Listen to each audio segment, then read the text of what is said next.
approval in the areas of LPC, LMFT, social workers, and psychologists.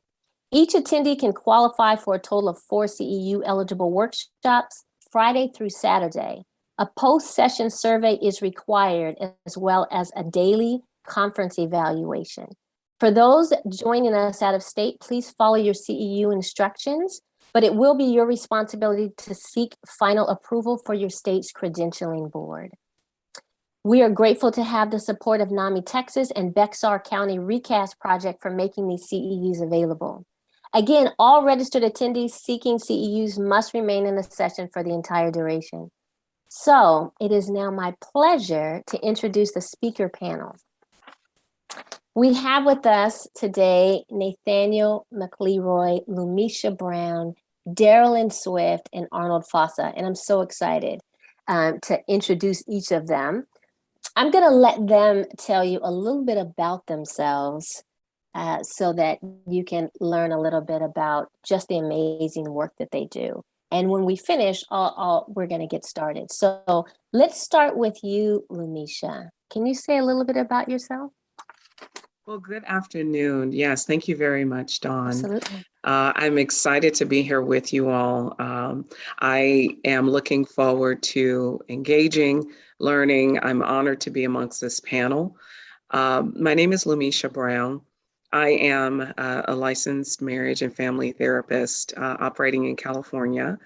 I have been working over 20 years with community, with the Christian community, with nonprofits, as well as with government organizations.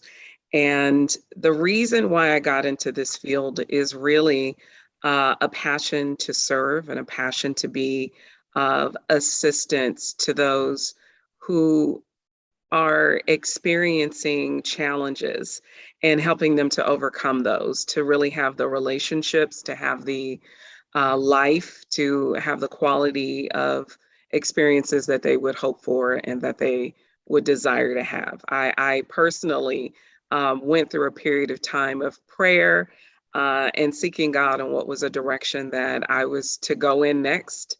I had different opportunities, and it was very clear that this was the calling for me. And I've been blessed to walk alongside many individuals and organizations to collaborate and partner with them on their journeys. It's been a blessing. Thank you. Thank you so much. Nathaniel? Hi, everyone. Thanks, Dawn, for extending this invitation. It's so exciting to be here. My name is Nathaniel. I've been working with youth and families for the last 15 years. Well, I used to work with youth and families, and I just took a career change. I now work in the public safety sector. I'm still trying to work with communities. I actually work building bridges between law enforcement and the communities that are the most vulnerable and have the worst outcomes with our law enforcement. So I got into this work because I had a really troublesome youth years. And after serving in the United States Navy, I really started to find myself and realized that there's not really space for us as people to gain those tools and learn about ourselves and find our own passions. We're kind of put into tracks and then pushed along by society. So I got into this to provide those pathways, or at least the ability to find those pathways to others, trying to build our own selves up, and not just in the image that, oorah, I see that Navy, not just not just in the image of what people have told us we should be, but for us to find ourselves and then build ourselves up into what we think we should be. So I'm excited to be here and share whatever tidbits of knowledge I can, and also help grow this moving or push along this momentum that we have on like really paying attention to our mental health and how it affects who we are and how we interact with society. So thanks again to everyone, and especially thank you, Dawn. I am looking forward to our conversation. Thank you so much. Thank you so much. Mr. Fosah, I tell you, I'm excited that you and Darylyn are pulling us up the team. Hello, Dawn. Yeah, such a pleasure to be here with everyone, to be in the company of such an honorable panel. Some of them I've worked with before. A shout out to Lumisha. My name is Arnold Fosah. I am a psychiatric nurse practitioner. I currently work for the County of Santa Clara. I've been working here for about 12 years. 7 of those has been as a psychiatric nurse practitioner in the custody system. So I work with inmates in the high level and low level jails that we have here in the county. My training through UCSF helped me to understand, especially when I was working with the foster care community during my training, understand the impact of trauma. And I have a personal experience with family member, my brother really, who was ill for several years, actually 15 years. He was ill with a serious mental illness, and it took a long time for us to even know what was going on. And when I met Dawn in the community, it just was, I'd say it was an act of God, because it really has led us to these different places where we've been able to touch and spread the word about mental illness and empowering people to seek treatment. And that's all I'll share for now. Thank you. Thank you. And last, but definitely not least, Miss Darylyn Swift. Hi, everyone. I too am very pleased to be here and appreciative of Dawn to allow me to come and kind of share some of my thoughts and stories with you today. I am a diversity, equity, and inclusion practitioner for over 30 years.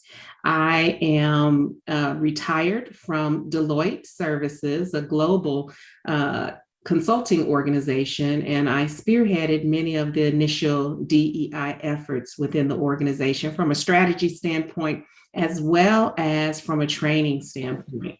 I have continued the work outside of my retirement, and I am now the practitioner on my own with my own consulting organization. But some of what I hope to bring to the table today is talking about my experiences growing up as a child of the 60s.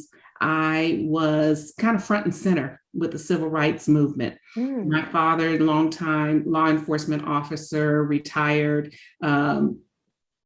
chief of police, and a very social and activist person in the civil rights movement. I got to see things up close and personal that sometimes our younger generation is not aware of. They've heard the stories, but they didn't experience it.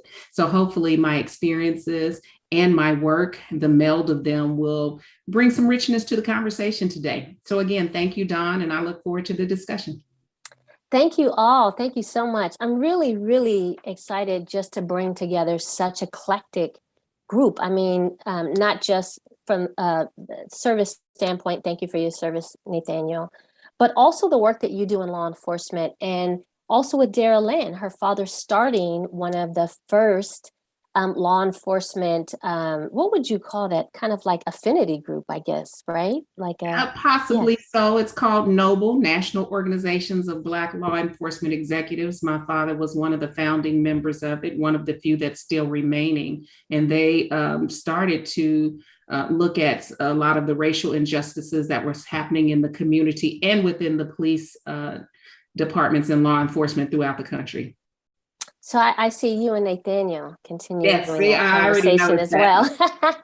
So I'm going to start with a quote that I got from Gabor Mate. Gabor Mate is a physician. He's also an author who wrote the book In the Realm of Hungry Ghosts. He has a movie out called The Wisdom of Trauma, and he talks about that, the wisdom of trauma. So I'm going to start with this quote, and I'm going to ask that if y'all would, when I finish, I'll call on y'all and y'all can tell me what your thoughts are about what he says. And this is what he says.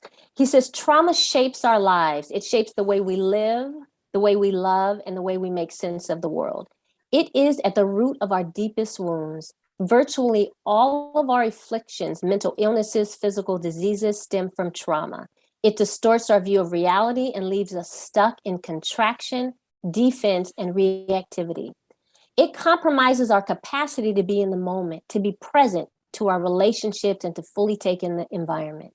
The wisdom of trauma, however, comes through when we realize that our traumatic responses and imprints are not us, that we can follow all traumatic responses back to their source, work through them, let them dissipate, and thus reconnect to the unblemished ecstatic consciousness that we were born with. So my initial question is, how would you define trauma? And do you agree that we can follow all traumatic responses back to their source to reconnect fully with ourselves? I'm just going to start with that. How would you define or unpack trauma? I'll start with you, Lamisha.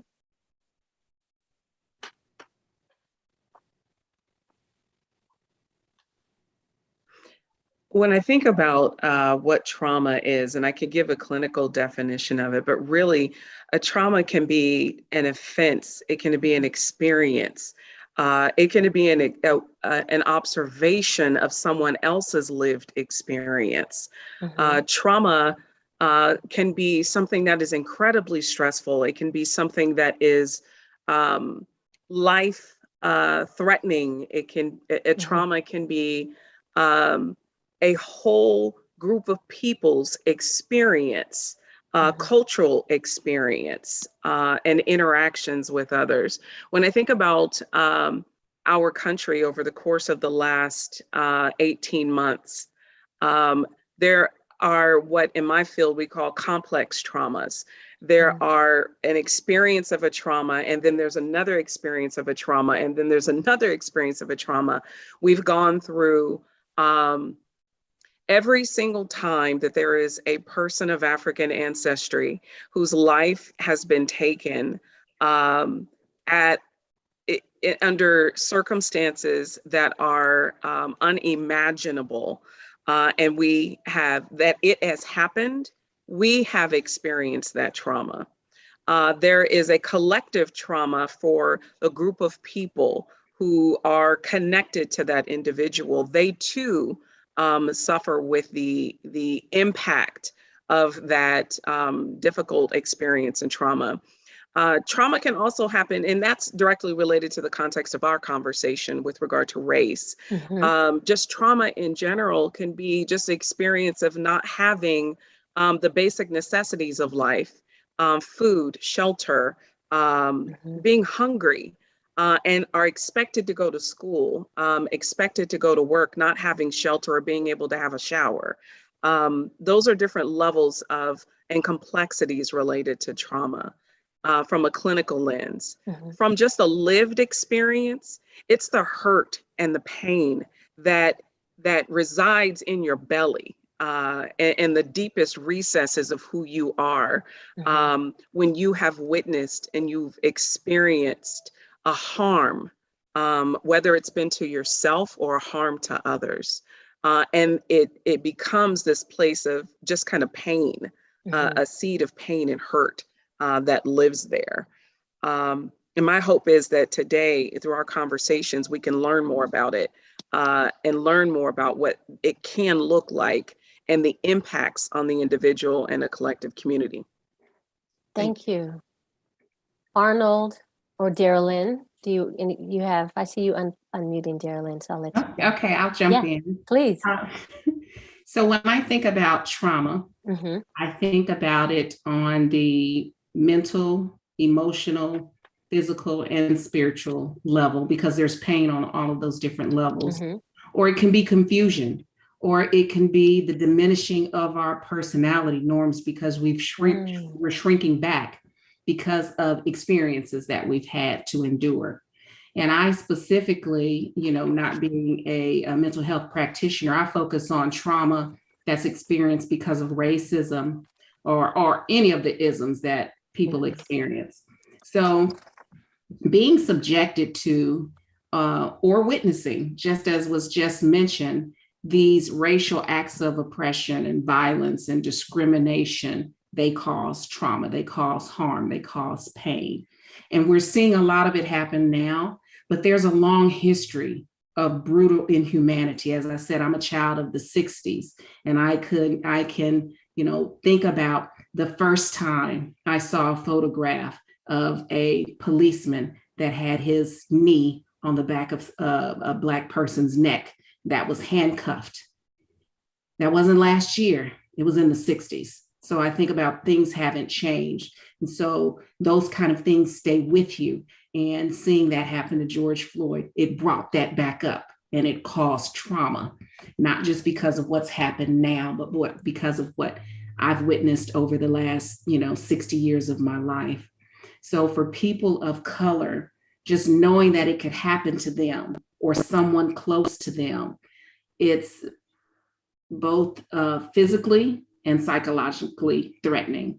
And the fear, the depression, the anxiety, that interpersonal trauma can be debilitating.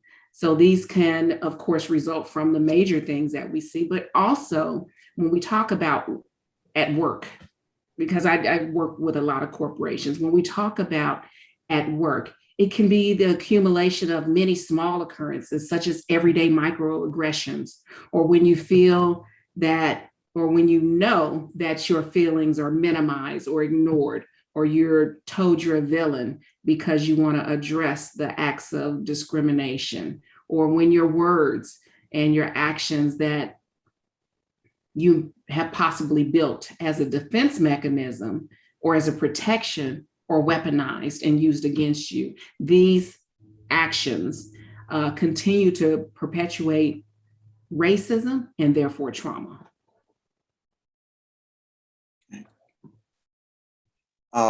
Yeah, thank you for the question, Dawn.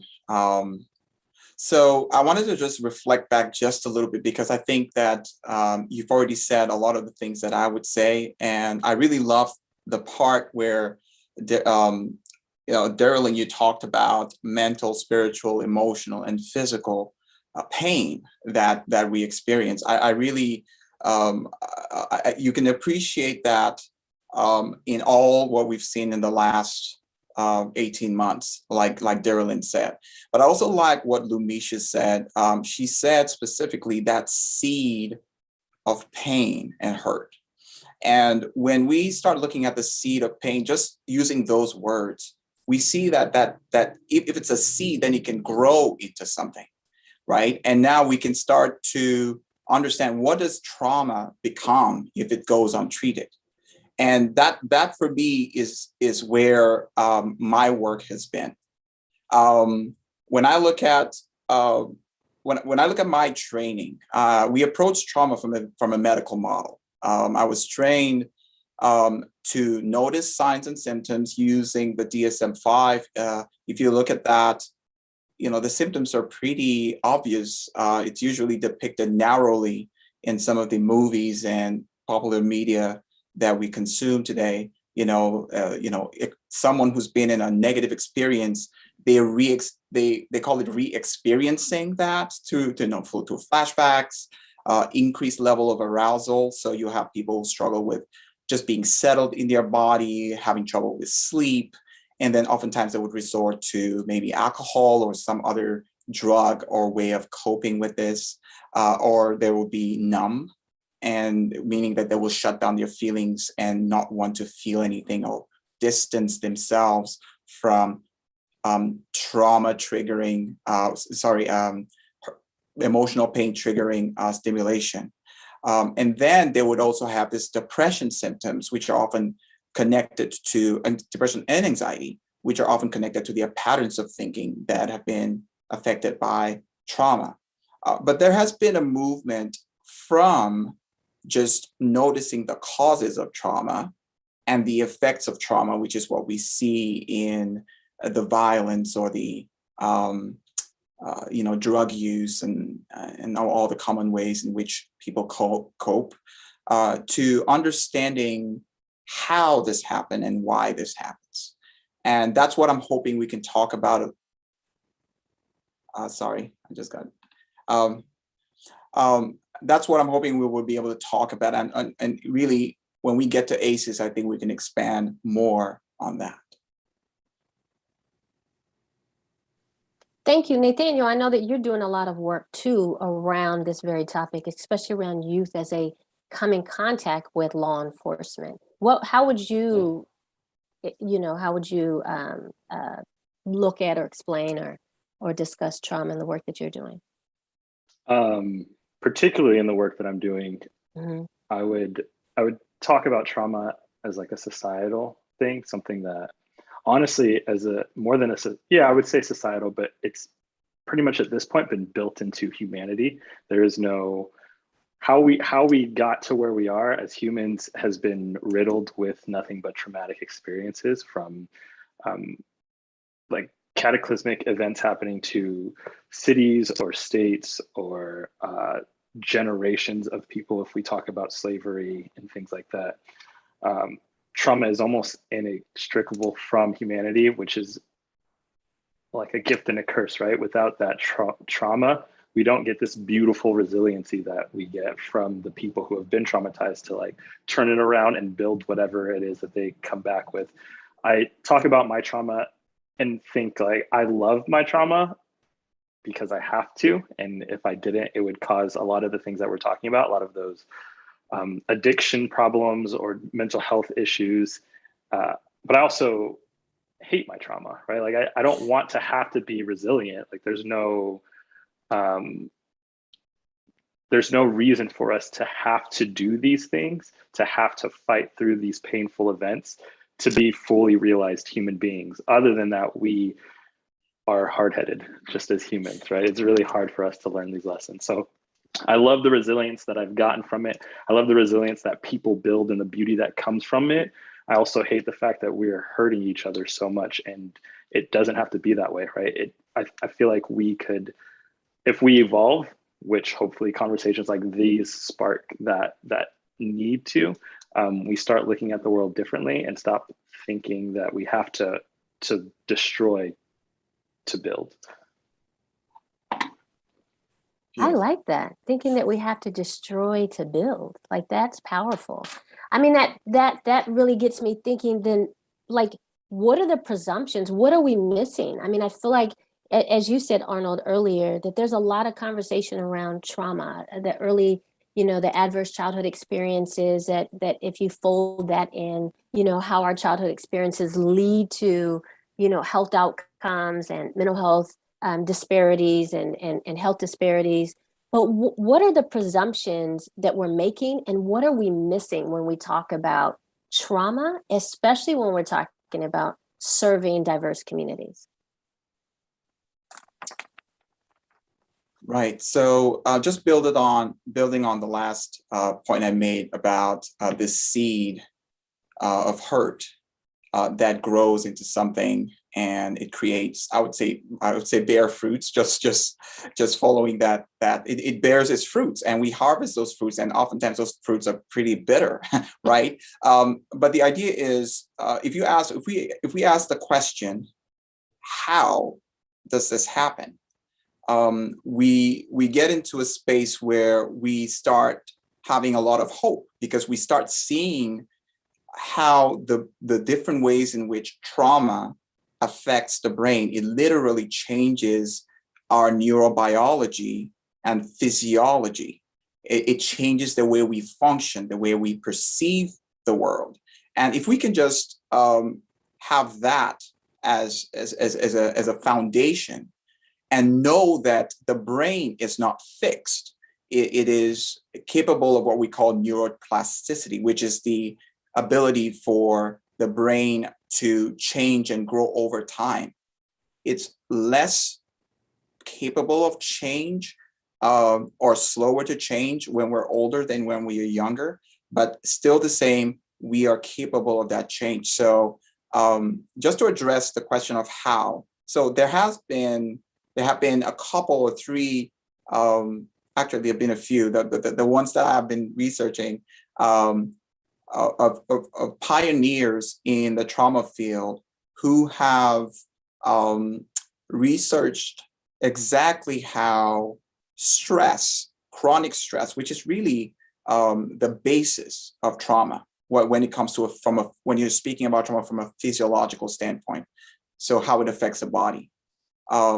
they found out that stress affects key functions of the brain, your ability to maintain memory, your ability to, it affects, first of all, different structures of the brain, right? So the brain starts developing as early as the 3rd week of gestation. So prenatally, we're thinking the stress of the mother is not really affecting the baby, but if you want to think about it, I know, working with inmates, I know inmates that have, women in the female jail that have had to put to birth while they were in jail. I mean, just think about the kind of stress that lady, young woman, is going through and what the baby is going through. These heightened stressors create hormones in the body, cortisol, adrenaline, and other various hormones that affect how the brain develops. And you can see this effect downstream. So when the child grows up, they oftentimes start having trouble with attention, emotional regulation, behavior, and long term, they tend to have more chronic diseases. So if we can just, again, using the ACES, the studies of the ACES, and we'll go get into it when it's time, we can see that we can create environments that foster healing. And the thing is, we have to come together as a community to decide how to do that. And that's what's very hopeful about this us getting together and talking about this. There is science. The science is very clear. And the institutions that we are moving a lot slower, I would say, than us in the community can. And that's why I'm really excited to be talking about this and figuring out, hey, what can we do to enable our traumatized youth or elders, or even prevent trauma from happening. And that's kind of the perspective I'm coming from. So thank you for that. And I'm going to pull in Jenell and Nathaniel, because you said something is create these spaces of healing, right? These opportunities for us to really unpack this trauma. How do we do that? And how do we do that too when you're talking about, seeing traumatic experiences, as Jenell talked about, even in the workforce, right? Because we have this kind of like re-traumatization sometimes. If it's not addressed, then it follows us to work, right? It follows us home. It follows us. And I like your shared story about giving birth in while incarcerated, right? In jail or in prison. Because I think sometimes that some of that same trauma, whether you're incarcerated or not, that same stressor gets transferred. I think Resma Menachem talks about that, right? Just this kind of intergenerational trauma, this, like, we just know to be afraid, we just don't know why. And so how do we start creating these communities of change? What can we do to start addressing this? And being really transparent about the conversation. And either one of y'all can jump in. So I want to draw a linkage to a concept that was termed by Dr. Joy DeGruy. It's called post-traumatic slave syndrome. Mm-hmm. Right. And it just really talks about how the traumatic experiences become multi-generational because they become embedded in our DNA. So when he was just saying about how when a mother is incarcerated and the stressors that she has, the impact that it has on the child long-term, we fail to recognize sometimes or even acknowledge that that is also an outcome for many in the Black community, because it has become a part of our DNA. So you can apply that type of syndrome to other ethnicities as well that have been impacted by some type of racial trauma. So there's an enduring impact that connects to people's physical and mental health. And it manifests itself the same way in the same ways that PTSD could.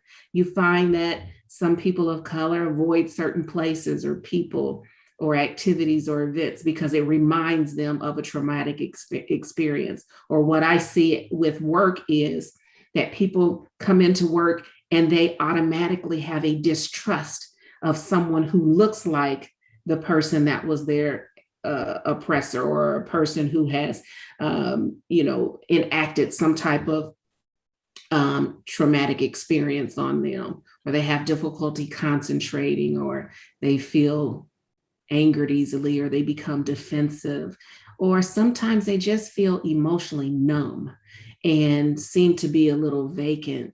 And that is what happens with the people at work many times.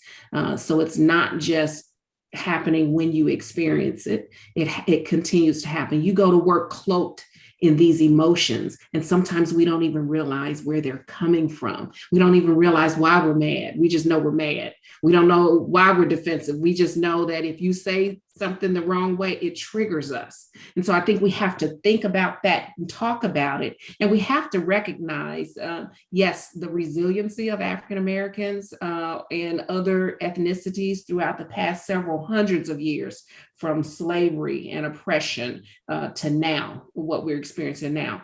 But also, I think it's important that the non-people of color, they have to address the emotional scars that people of color still feel, and not be dismissive of our lived experiences. Because when others are dismissive, or they try to minimize the trauma and the pain that we experience, then we can't break that cycle of the damage that Americans' history has caused. And that's something that's important for us to recognize, that it's both us that are people of color and non-people of color that need to start having these crucial, critical, cultural conversations that can lead to healing. It can't be just on one side or the other. And that's not meant for me to say us versus them, but it is a reality that all of us need to come together and have those type of collective conversations, and some type of collective healing needs to occur.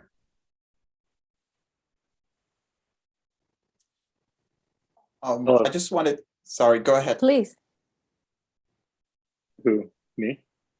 Yeah. No, Arnold, go ahead, Arnold. Sorry, Nathaniel, go ahead. Did you want to add to? Oh, no, I was just going to tag on an element of resilience, which also, again, I'm not sure how the flow is, so I'm not sure how far to get into it, but when we look at ACES, we notice that resilience can oftentimes be misconstrued, such that the achievement of economic progress for someone who was traumatized seemed to, it reflects economic, it may reflect resilience for a lot of people. But what they found with the ACE study is that the body holds on to that untreated trauma. So we find ways to survive on the, to maneuver away through relationships, the economy, go to school and further ourselves and be part of the community. But inside of us, we carry high levels of stress than the typical person. And what that reflects, it's reflected in the medical issues that oftentimes resort, the high blood pressure, diabetes, obesity. There are so many other things that they show up categorically because of, I can say because the research has been so clear. It's not just a correlation. They've shown not only the cause, but also the changes that occur, the adaptations that occur because of those changes in the brains, be it behavior or substance use or shutting down or whatever that, or addiction to work or to physical activity or whatever that looks like, food, resulting to these medical issues that we see in later life. And we're talking even cancers and heart disease, atherosclerotic diseases. That is how we can misconstrue resilience. So I just wanted to put that in there, just to highlight the fact that resilience is not just the external ways in which we survive, but also how our body is doing and how we as a community are doing. Thank you. Thank you. Nathaniel. Oh, that is something I like that you brought up, the misconstruing of resiliency. It's something that I often have a problem with because it gets, I think we as Americans, the United States, have a tendency to like find a word that resembles something that we're going through and then overuse it for things. And resilience right now is one of those. Another one was like mindfulness. I think that's being overused lately too. But to piggyback off what he's saying is like, it's been used to describe, especially when it comes to people who are oppressed, it's been used to describe ones that it's almost like pull yourself up by your bootstraps kind of language, where it's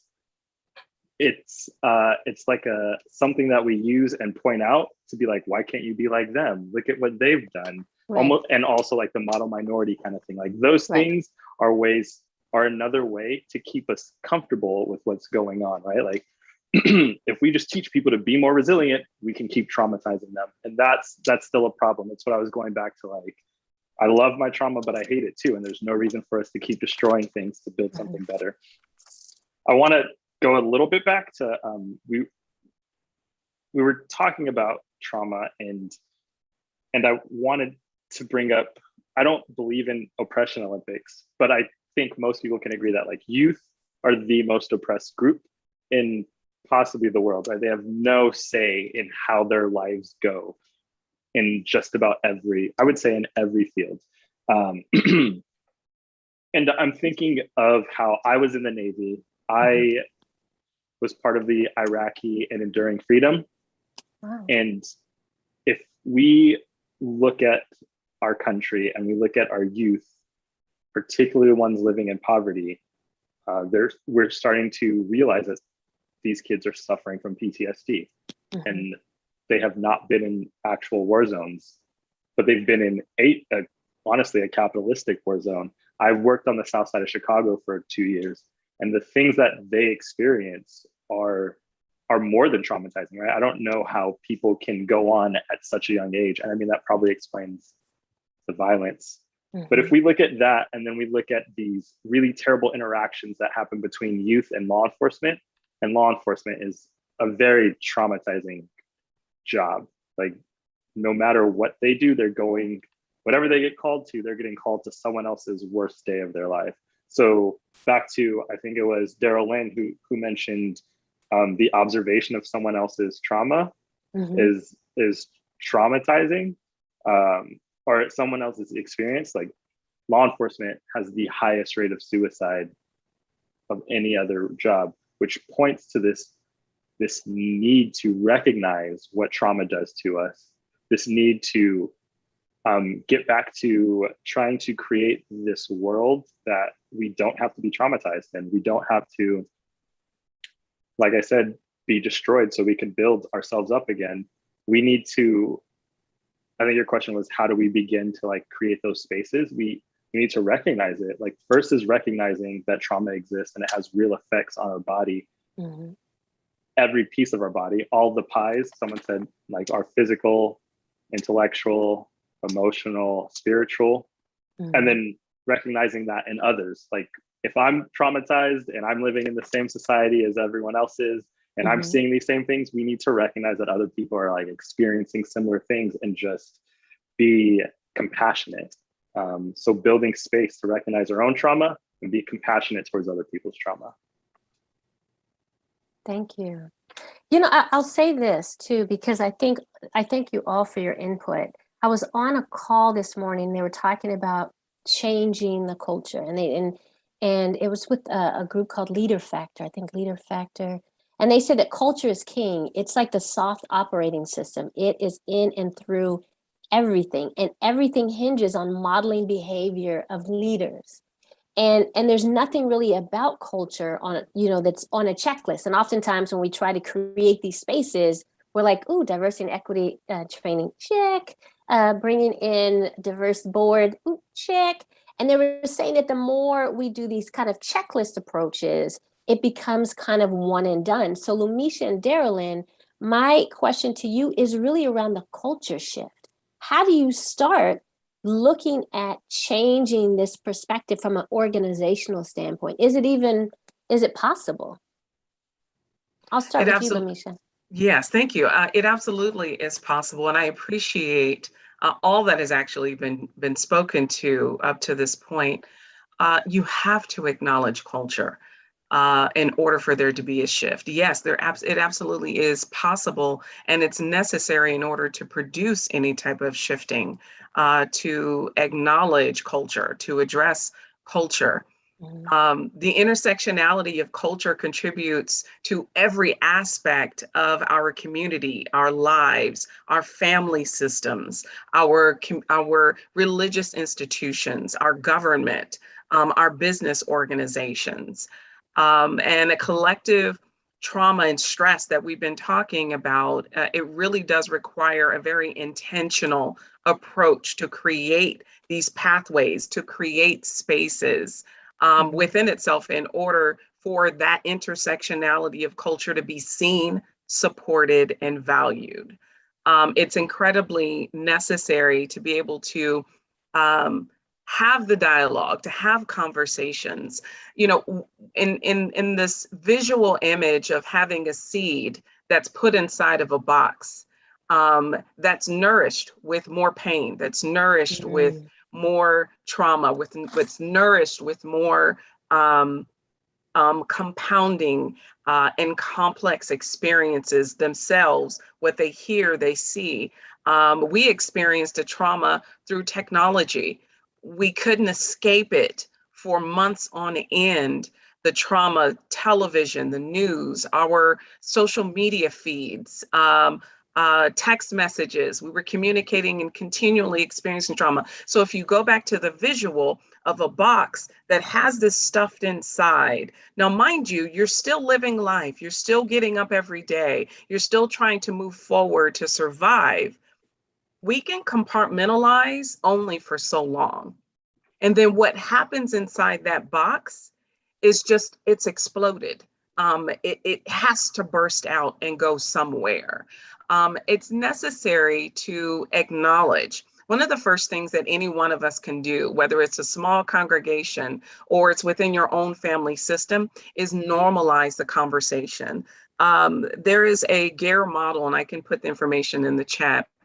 The very first part of it is just talking about normalizing, having definitions to actually speak the same language, to normalize the experience and normalize the expression of that, and how we even dialogue about that. And this model is actually for public use and for governmental spaces, for businesses to use. So imagine if we were to take that into our own communities and into our own families, into our own congregations, and have dialogue around it. Another thing that is really imperative is not just saying, we put a word and a list of words and their definitions and we post them out. It's very different to actually utilize the language. It's very different to have leadership not only say that this is important for us as a community, as an organization, as a system to acknowledge, but let me live it and start by doing that myself. That's part of the how. Another way, another aspect of the how, and normalizing the conversation and normalizing by acknowledging the experiences of those that are in the community, acknowledging the lived experience and the historical experiences that have been discussed even here today, that they are very present and alive in the dialogue and conversations at any point when individuals are coming together and having a space of dialogue with one another. It's really important to be able to stand in that space with a perspective of being safe, with a perspective of being open, with a perspective of being humble. In my field, there's a concept of cultural humility that doesn't come and lead with knowledge and experience, but actually leads with a curiosity, leads with asking questions before making statements about or coming to conclusions about an individual's behavior or speech pattern or what you think their lived experience is, but being open and actually dialoguing with being from a framework of being inquisitive and wanting to learn and being curious. Those are a few things that I would offer. And I would probably offer everything she just said. So it's not, I mean, you covered that so well, it's not much to add to it. The one thing that I will say that I think is, it's not happening as much as it used to is when you talk about culture. Well, first of all, I want to talk about two types of culture. Of course, you have people's cultures that they live within and the experiences that they've had. And many times as we try to move the needle on racism or discrimination, we don't realize that we're trying to encourage assimilation into other types of cultures, where I think it's very important that we all need to be able to feel comfortable being able to stand on our own and be able to openly celebrate who we are and where we've come from and the lived experiences that we've had in a way that is not necessarily humiliating, because some of the experiences are humiliating, but can be used for others to learn from the past. So I've seen that happen a lot of times when I'm conducting DEI training, is people want to move past the conversation of any particular race or ethnicity or culture. And those conversations are very important. It's the way you have the conversations. And as Lumisha said, having the ability to ask the questions and to be able to show some level of humility that you're really listening because you want to understand someone else's experience. The other part of culture that I'll mention very quickly is the culture that we live, that we create for ourselves in terms of sometimes isolation and segregation.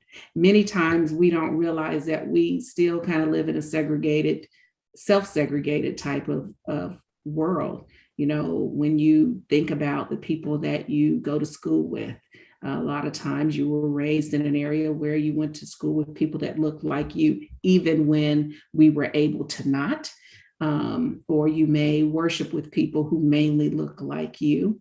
And I don't necessarily think that's a bad thing, because there's comfort in being around the people that have shared your experiences. There's comfort in being able to speak the same colloquialisms and they understand it without you having to explain it. However, what I wanted to bring up about that culture in that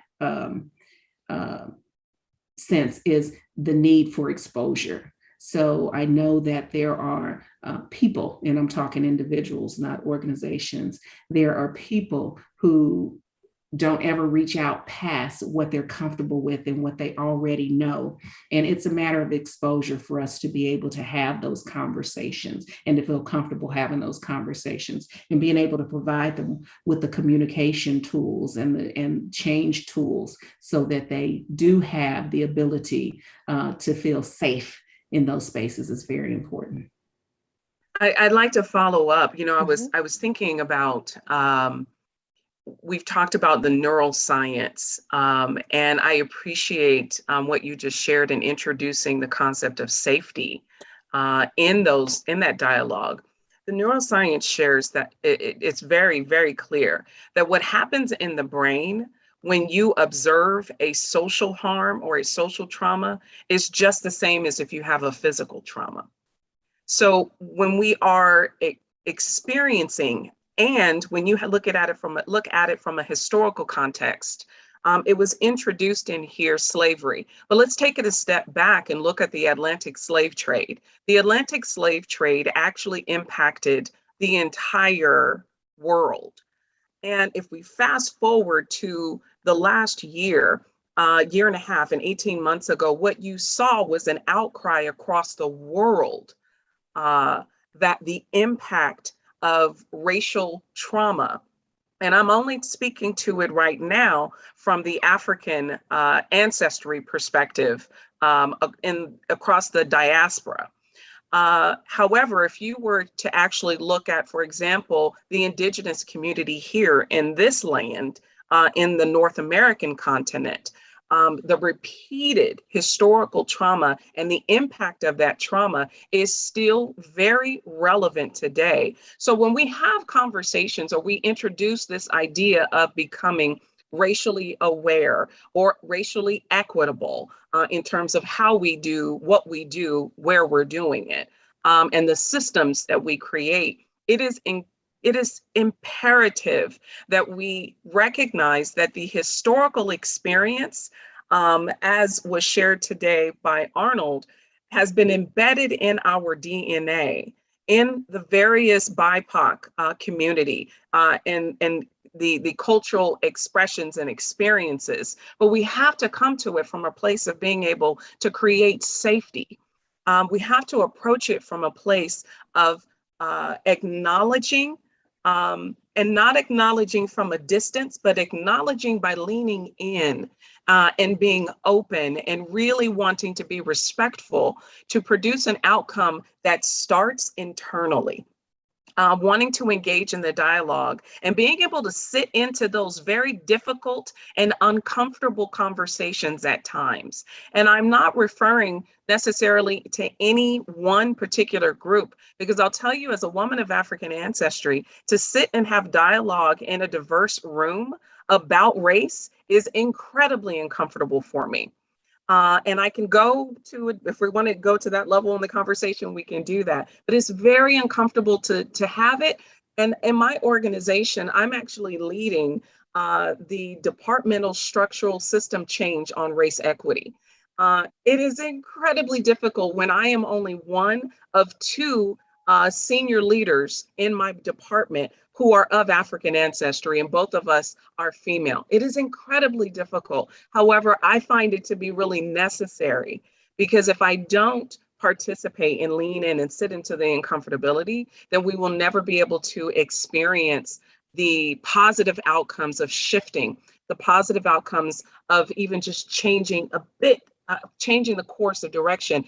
For those of us who've experienced a naval ship, I did not serve. However, I grew up on a CB base and experienced being in a warship. When you shift by just 1 degree a direction, you head, if you continue traveling in it, in a very different location and a very different destination. And in order for us to be able to shift within our families, within our communities, and the systems within even our religious practices and our religious organizations, start by being open and acknowledging and creating those spaces in dialogue in order to have a safe conversation to produce it.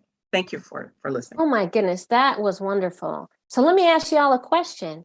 So what can folks who are listening right now, they run their own organization, they're leading their faith community, what can they do to start becoming more trauma-informed, more inclusive? How do they lean in? What does that look like? What are practical steps to just understanding race and inclusion? Because as we said earlier, it isn't just one training. I think sometimes we think, ooh, one training, I think we got this. So what can people do from a practical perspective that are here that really want to?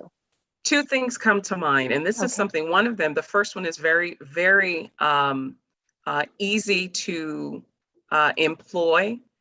When you are in a conversation and you hear others talking and you hear something, we have a certain meter that gets tickled when something is slightly ajar or off, or it's blatantly inappropriate.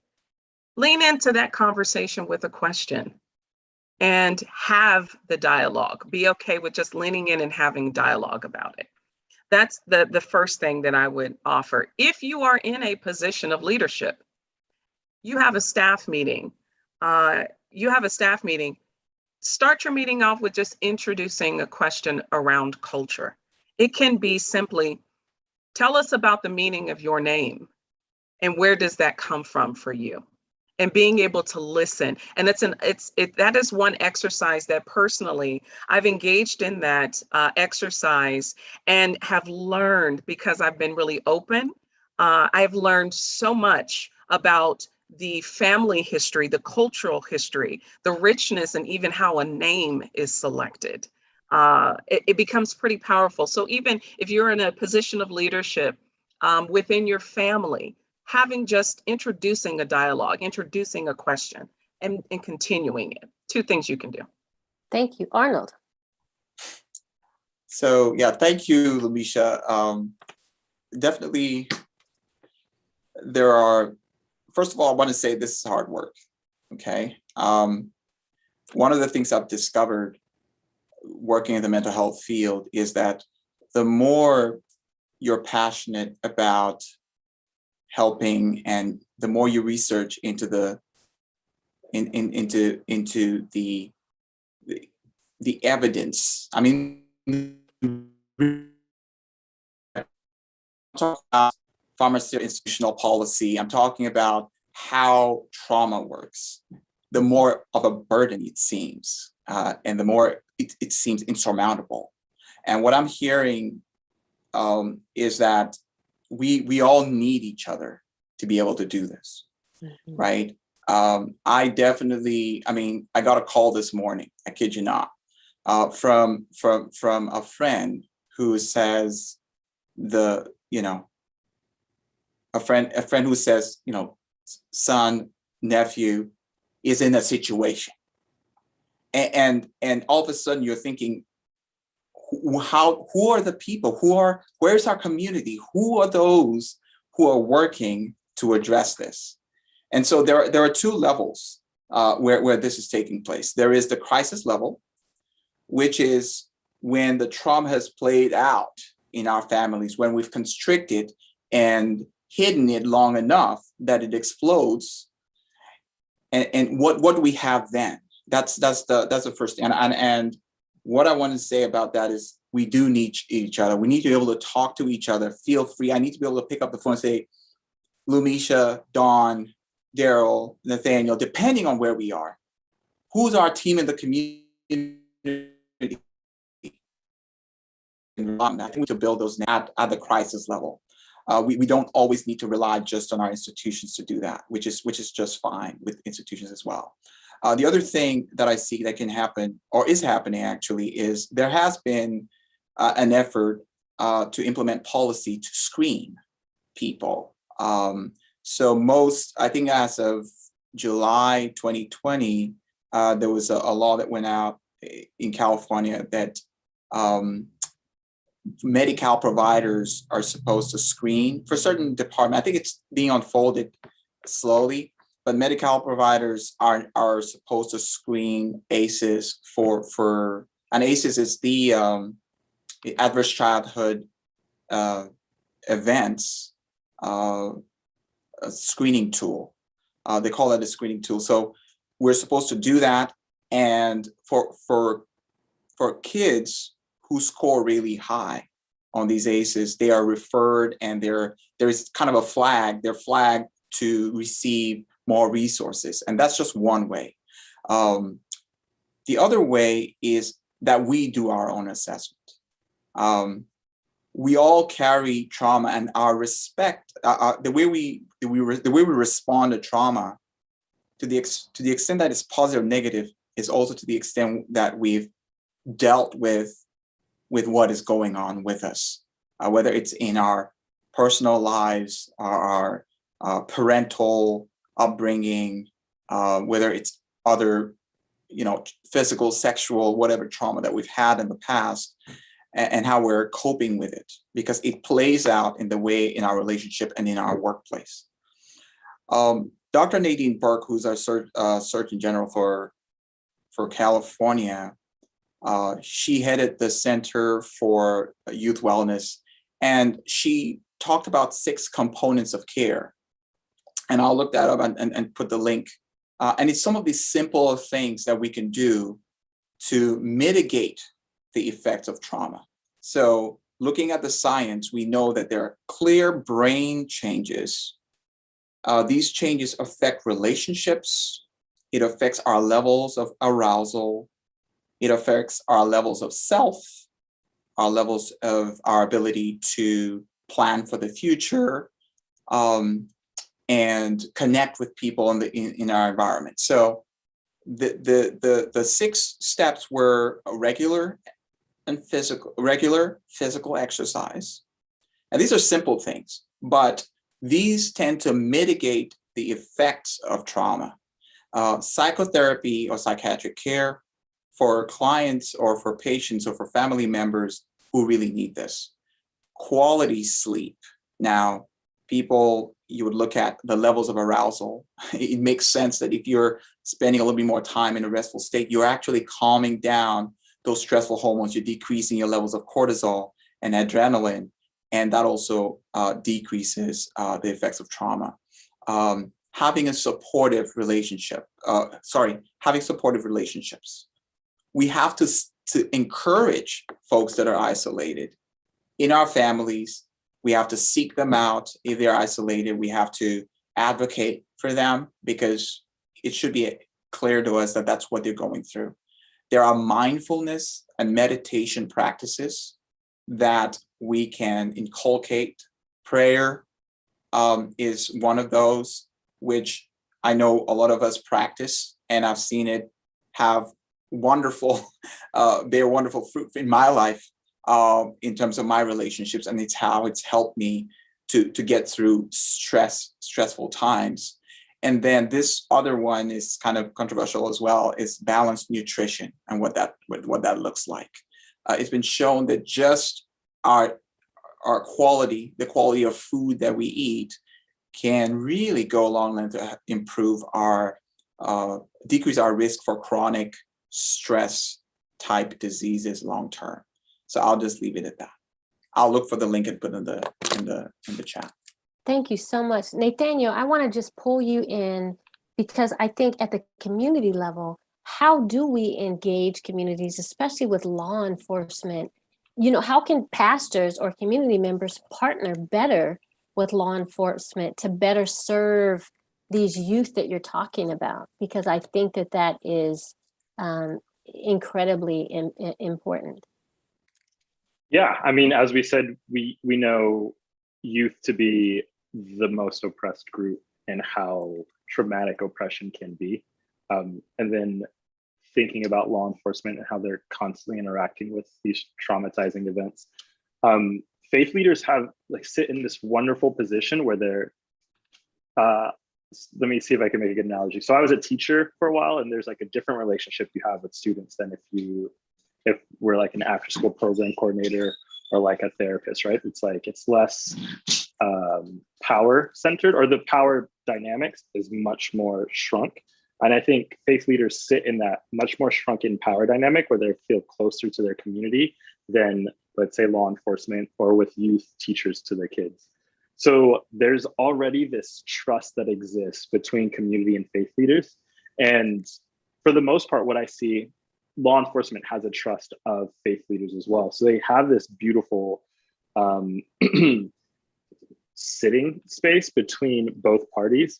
And I think everyone here was talking about, they named all the pieces that we need to do, like when it comes to like taking care of our health, comes to taking care of our bodies, comes to taking care of our, what is it called? Our social structure, our social dynamics and our friend groups. If our faith leaders can leverage the fact that they pretty much interact with all those pieces of humans, they're definitely like spiritual guides. They're the social structure, the social circles that folks have, and they help build this mental stability through all these different faith practices and social practices. Host conversations, like all this really takes, like I hear a lot of things that we need to do from the academics, which is fine. I definitely know what it's like to be an academic and like study all the pieces and need to know all the proof. But at the end of the day, all we need to do is care for one another much more than we do. Because if we care for one another, people don't go searching for drugs to like fill this hole, or getting addicted to, I think we always think like drugs are the only thing you get addicted to, but I will tell you, I was definitely addicted to video games for a very long time. So you can get addicted to things that are not physically addicted, that don't have physical addictive properties. So utilize the fact that you have the space, whether it's churches or homes or things like that, you have the access to the people, and you have the ability to listen. And that's all people really need, is to feel valued, to feel heard, and give that space to, yes, give the physical space, but give that that figurative, mental, spiritual space for people to actually open up and just enjoy people's company. Food is always a good way, right? Like break bread, have dinners, and bring people from different parties together. And I can say like it's not always gonna work the way you want it to, but things will work. And like even if it's not good the first time, those things build and grow, because it needs to be genuine, right? It can't be something that's forced. It can't be something that has all of these expectations on it. It just has to be something that's organic, and it needs to be shown to be. Thank you so much. Now, we only have about 7 minutes. Darylyn, I definitely want to make sure we hear from you, because I know you do a lot of this training around the world. So any words of wisdom that we can leave with this group for them to talk about this? Yeah. Well, as you said, I do a lot of this work around the world. As a matter of fact, in 2 weeks, will be in Paris working with a new client, because in France, discrimination and the concept of diversity looks different, and or in Europe, period. And they're starting to have more robust conversations. And I always like to talk about just starting to have the conversation, and having that conversation that kind of marries between racism and the trauma that people experience, because that trauma is what is denied a lot of times, or it's left out of the conversation, and people want to get to solutions immediately. And you cannot, in my estimation, jump to the solution unless you start to uncover the why and the how. So when it comes to those conversations, let me draw a parallel. Like for many people over the past year and a half, we've been dealing with COVID-19, this pandemic. It's going on across the world. And most of us have spent this year and a half fearing for our lives, suffering, looking at businesses closing, not being able to be with family or with our community partners. We've mourned the loss of people. We've mourned the loss of our safety. We've lost our security, and we've lost some of our coping mechanisms. And with all of that, it's been a very heavy emotional toll on people in a way that could permanently change the way we connect with others, the way we process our feelings, and the way we cope, have coping mechanisms in the future. And that's been okay. People understand this collective trauma because everyone has been experiencing it, and it's touched everyone.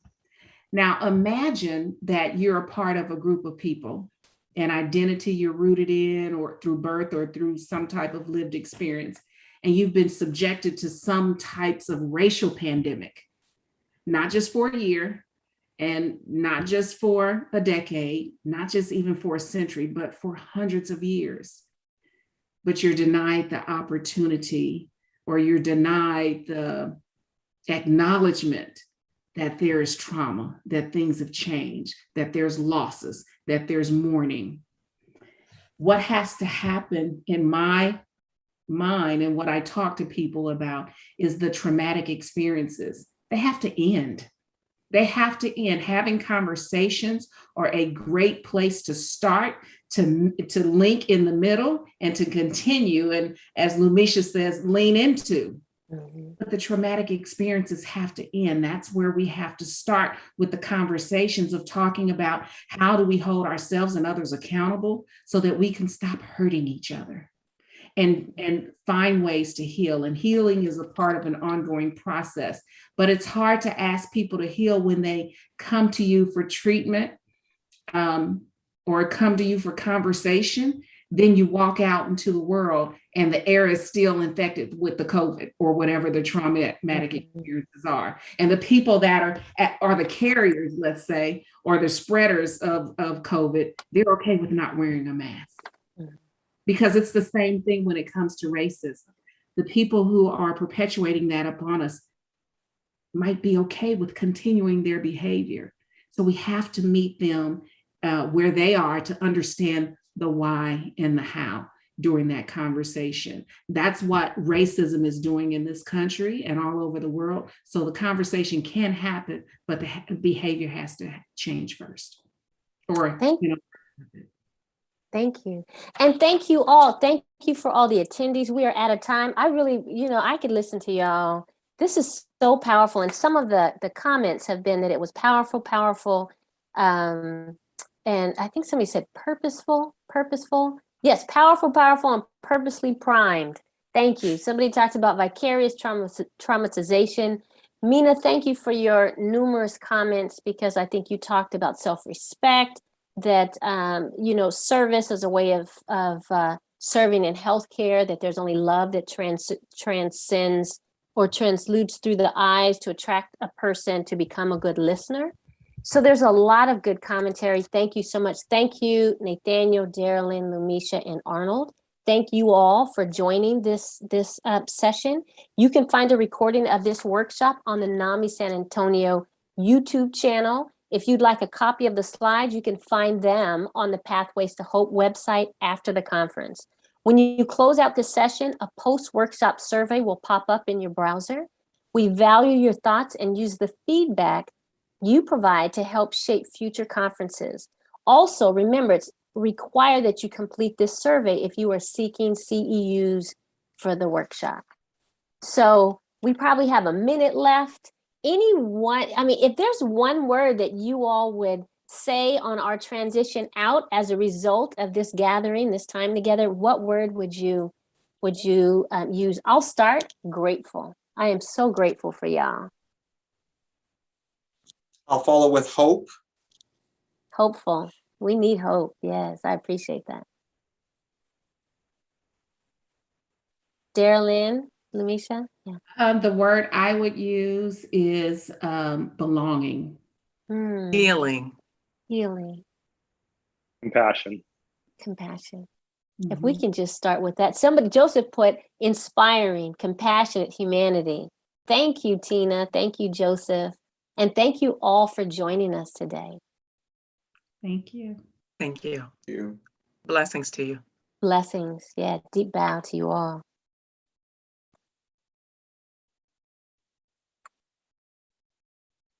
Oh, uplifting. That is nice. Namaste, blessings. Thank you, Tina.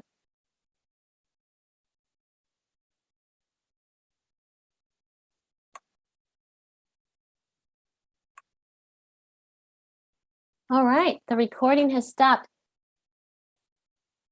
Do we just leave? I'm not sure. Yes. Oh, here Can we we go. take a deep breath? Yes. We take a deep breath. Thank you all so much. Thank you so much. Thank you all. It was a pleasure.